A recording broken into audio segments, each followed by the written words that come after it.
Halo guys, selamat datang kembali di channel Broview. Bagaimana kabar kalian semua? Semoga dalam keadaan sehat selalu dan diberi kelancaran dalam segala aktivitasnya. Masih bersama saya Stephen yang akan menjelaskan alur cerita filmnya. Kali ini saya sudah merangkum alur cerita film yang berjudul Faster. Faster merupakan sebuah film yang lebih menekankan tema pembalasan dendam seorang karakter pada beberapa orang dari masa lalunya. Film ini disutradarai oleh George Tillman dan diperankan oleh Dwayne Johnson. Tanpa terlalu banyak menjelaskan di awal yang nantinya malah jadi spoiler, langsung saja sebelum masuk ke ceritanya siapkan apa? Ya tentunya Kopai dan Udbray untuk menemani kalian dalam menonton alur cerita film ini. Dan sekarang kita masuk intro.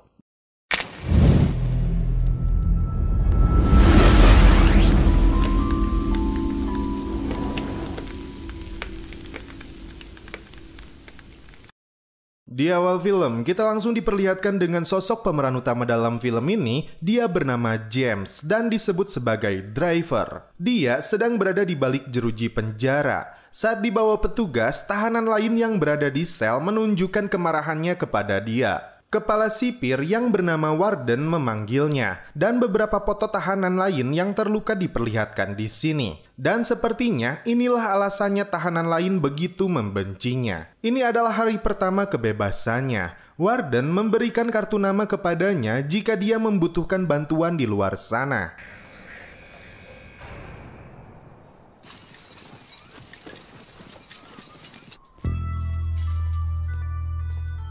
Keluar dari penjara itu, James membuang kartu nama tersebut. Tak ada jemputan atau taksi di sana, dia hanya berlari hingga sampai di sebuah tempat.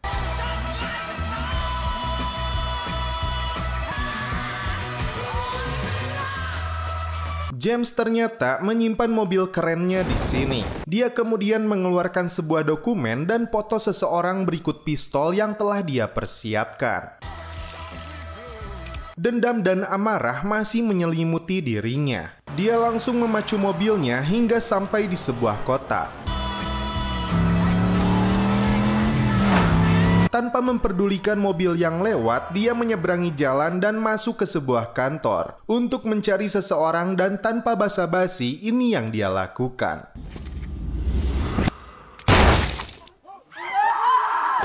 Lalu scene berpindah ke sebuah toilet. Dua orang sedang melakukan transaksi narkoboy. Salah satunya bernama John Holmes. Di mobilnya, John menggunakan narkoboy itu hingga dia merasakan dunia seakan miliknya. John ternyata seorang detektif. Dia datang ke lokasi pembunuhan yang dilakukan oleh James. Saisero adalah nama detektif wanita yang menangani kasus ini. Dia tidak percaya dengan kedatangan John, karena menurutnya pimpinan mereka Mallory takkan mengizinkan dia mengambil kasusnya. Terungkap pula, John akan memasuki masa pensiunnya di 2 minggu ke depan. Kemudian, James datang ke rumah seorang mafia untuk meminta beberapa nama lagi orang yang sedang dia incar. Karena James tidak mau membayar lebih tinggi, mafia itu menyuruh anak buahnya yang bernama Kenny untuk mengajar James. Namun ternyata saat Kenny melihat tato di tangan James, nyalnya langsung ciut dan kabur. Karena James dianggap sebagai hantu yang menakutkan baginya. Di kantor polisi, Saisero dan John melihat rekaman CCTV aksi yang dilakukan oleh James. Dia yakin orang yang dibunuh James sudah sadar akan kedatangannya. Lalu James melihat identitas target dia selanjutnya yang bernama Nixon. Kemudian seorang wanita yang bernama Nan Porterman dan seorang pria tua bernama Tyson. Di hari kedua setelah keluar dari penjara, seorang pembunuh bayaran profesional yang disebut sebagai killer sedang melatih kekuatan fisiknya. Dari foto masa kecilnya, ternyata dia pernah menggunakan alat bantu di kakinya. Dan rupanya dia mempunyai seorang kekasih yang sungguh aduhai bernama Lily. Dan mereka berdua pun langsung celepot. Dia mendapat telepon yang tidak dikenal untuk sebuah pekerjaan yang baru. Dan targetnya adalah James. Sebagai seorang pembunuh bayaran profesional, pastinya dia mempunyai peralatan yang perfect. Dan pria ini mulai menjalankan aksinya dengan terlebih dahulu memantau kegiatan yang dilakukan oleh si kakek tua itu. Kembali ke markas polisi, Cicero berusaha mencari identitas James termasuk melihat foto dari tato yang dimiliki James di tangannya. Setelah keluar dari penjara, James diketahui memiliki banyak uang dan dia bekerja sendiri. Siapapun yang mengganggunya termasuk di penjara akan dia hajar habis. Terungkap, 10 tahun lalu James dan kelompoknya melakukan aksi perampokan di sebuah bank dan dia ditugaskan menjadi driver. Dengan keahliannya dalam mengemudi, dia membawa timnya lolos dari kejaran polisi. Go, go, go, go! Where you going?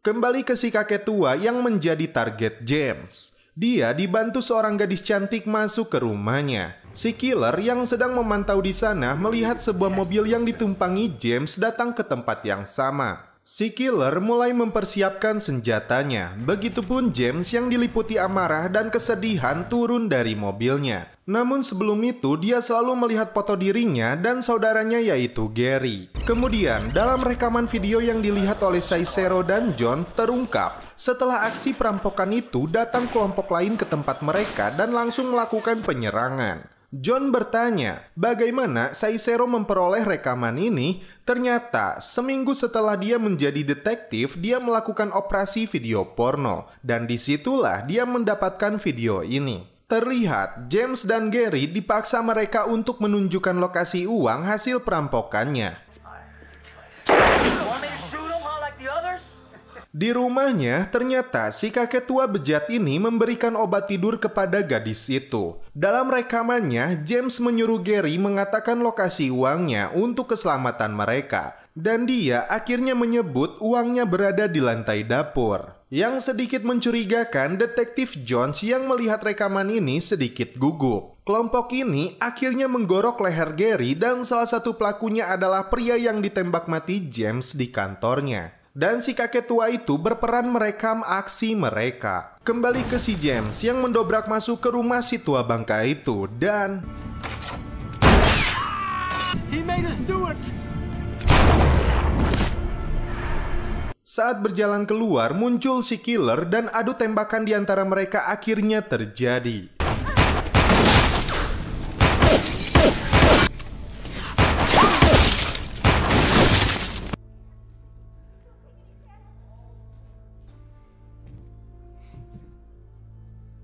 James tidak mau meladeninya dan bergegas pergi.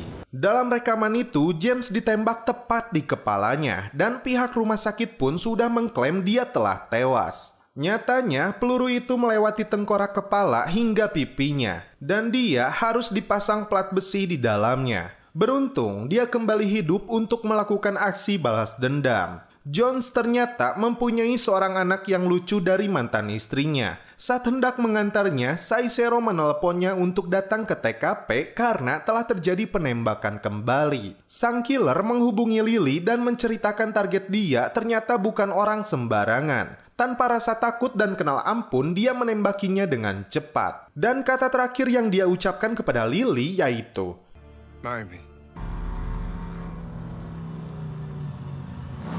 Kemudian, James menginap di sebuah motel, dan ketika melihat tayangan berita, foto dirinya sebagai tersangka pembunuhan ditampilkan. Hari ketiga, ketika John hendak mengambil minuman, tangannya terkena air panas, dan ketika membuka lengan bajunya, si Cicero melihat sebuah tato di sana. Dia beralasan tato itu dibuat saat berada di LA di unit kecelakaan. James melanjutkan misinya. Kali ini targetnya adalah seorang wanita yang sudah memiliki anak. Faktanya wanita itu adalah mantan istrinya.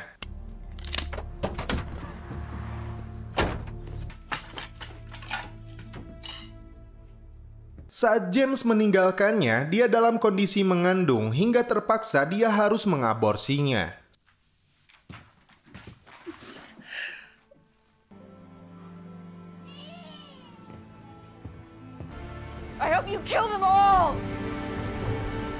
Si Si killer akhirnya menikahi pacarnya yaitu Lily dan dia berjanji akan meninggalkan pekerjaannya sebagai pembunuh bayaran dan hidup bahagia bersamanya. John kembali ke rumah Marina dan memohon kepadanya untuk tinggal di sana semalam. Marina yang mengetahui dia sebagai pecandu meminta narkoboy yang dia bawa. James melanjutkan misinya. Dia sampai di sebuah tempat hiburan dan melihat seorang pria dengan tato di tangannya. Ternyata pria ini yang menggorok leher Gary. Di sini James mengikuti dia saat masuk ke toilet. Dia sadar James datang untuk menuntut balas dendam. Kakek tua yang berada di sana disuruh keluar.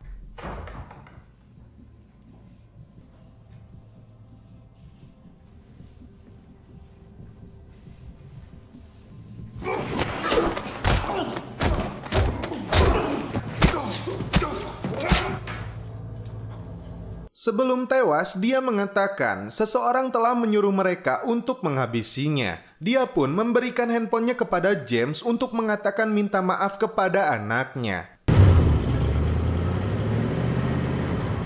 Si killer kembali melihat foto-foto pernikahan dia dan Lily. Namun, pada saat dia melihat foto masa kecilnya, muncul kembali foto James yang menjadi targetnya. Akhirnya dia memutuskan untuk menyelesaikan pekerjaannya. Namun Lily terkejut, dia kembali memegang senjatanya padahal dia sudah berjanji tidak akan bekerja lagi. Namun si killer pun berjanji ini yang terakhir kalinya. John yang sedang tidur dengan anaknya, dia terkejut ketika melihat Marina sedang sakau di kamar mandi. Hari keempat, si killer keluar dari rumahnya untuk menyelesaikan pekerjaannya. Dan John menelepon Saisero. Darinya diketahui bahwa dua korban pembunuhan adalah seorang informan.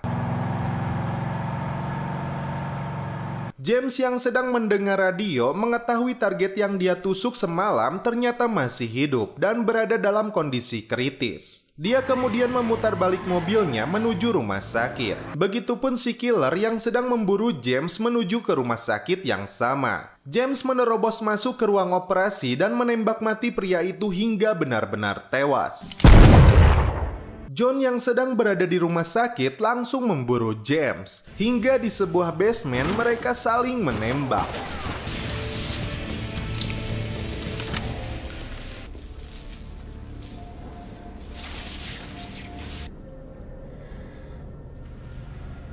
Hingga dia berhasil menodong John tepat di kepalanya. Namun James tidak membunuhnya, terlebih saat dia melihat lencana polisi. James pun langsung pergi. Di mobil, HP milik pria yang dia bunuh kembali berbunyi. Anaknya mengatakan kepada James akan memburu dan membunuhnya. James mempersilahkan dia melakukan itu, namun dia harus yakin dengan keputusannya karena jalan yang panjang dan kelam akan dia lalui. Si killer yang sudah membuntuti James langsung mengejarnya. Aksi kejar-kejaran mobil ditampilkan di sini.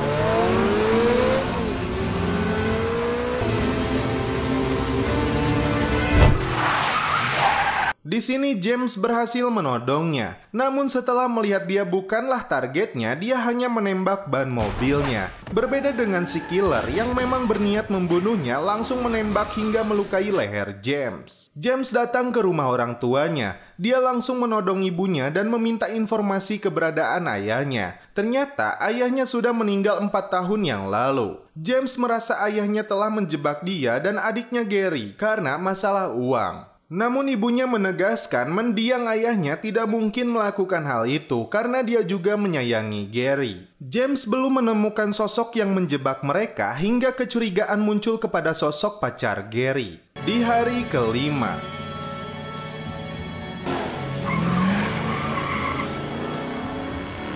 target selanjutnya James adalah seseorang yang bernama Alexander. Ternyata sekarang dia bertobat dan menjadi seorang pendeta. Dia terkejut ketika melihat James muncul di hadapannya. Sebelum James mengeksekusinya, datang anak dan istrinya. Di tepi danau, James akan menembaknya. Namun, dia pun bercerita, setelah kejadian tersebut, dia menjadi pecandu narkoboy dan wanita, hingga dijebloskan ke dalam penjara. Di sanalah dia mendapat panggilan. James menekan pelatuknya, namun ternyata dia membiarkannya hidup.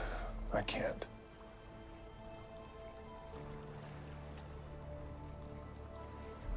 Revelator. It's John the Revelator. It's John the Revelator. John.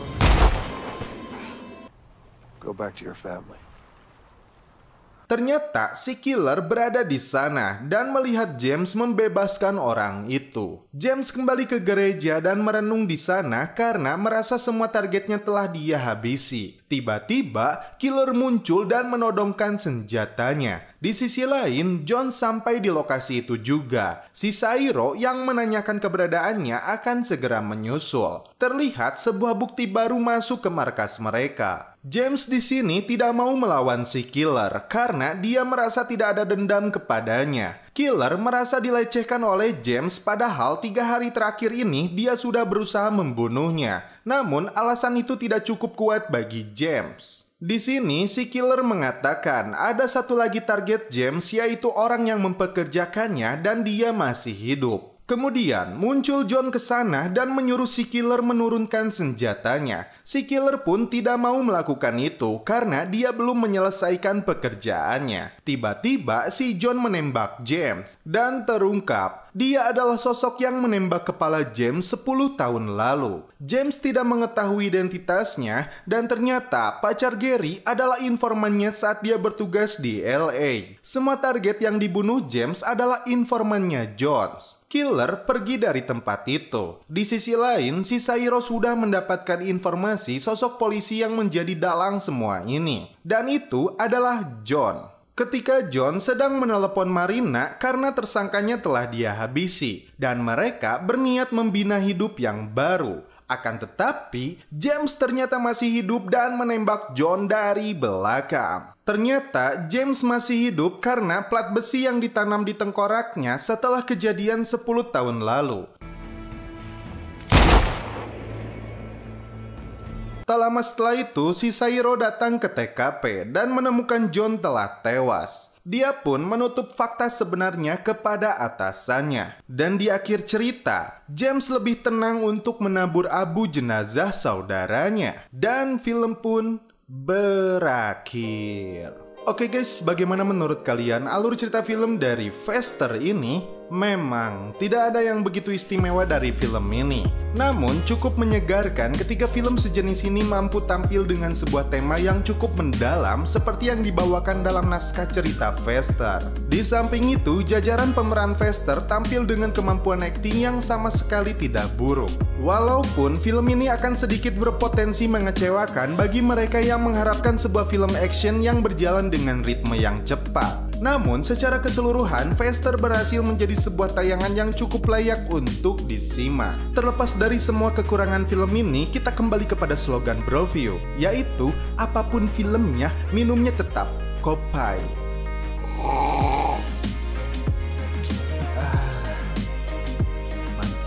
Oke guys, cukup sekian alur cerita film ini. Salam penutup seperti biasa dari kami. Mohon maaf bila ada kata-kata yang kurang berkenan di hati kalian. Mohon dimaafkan ya. Salam perfilman duniawi. Keep enjoy.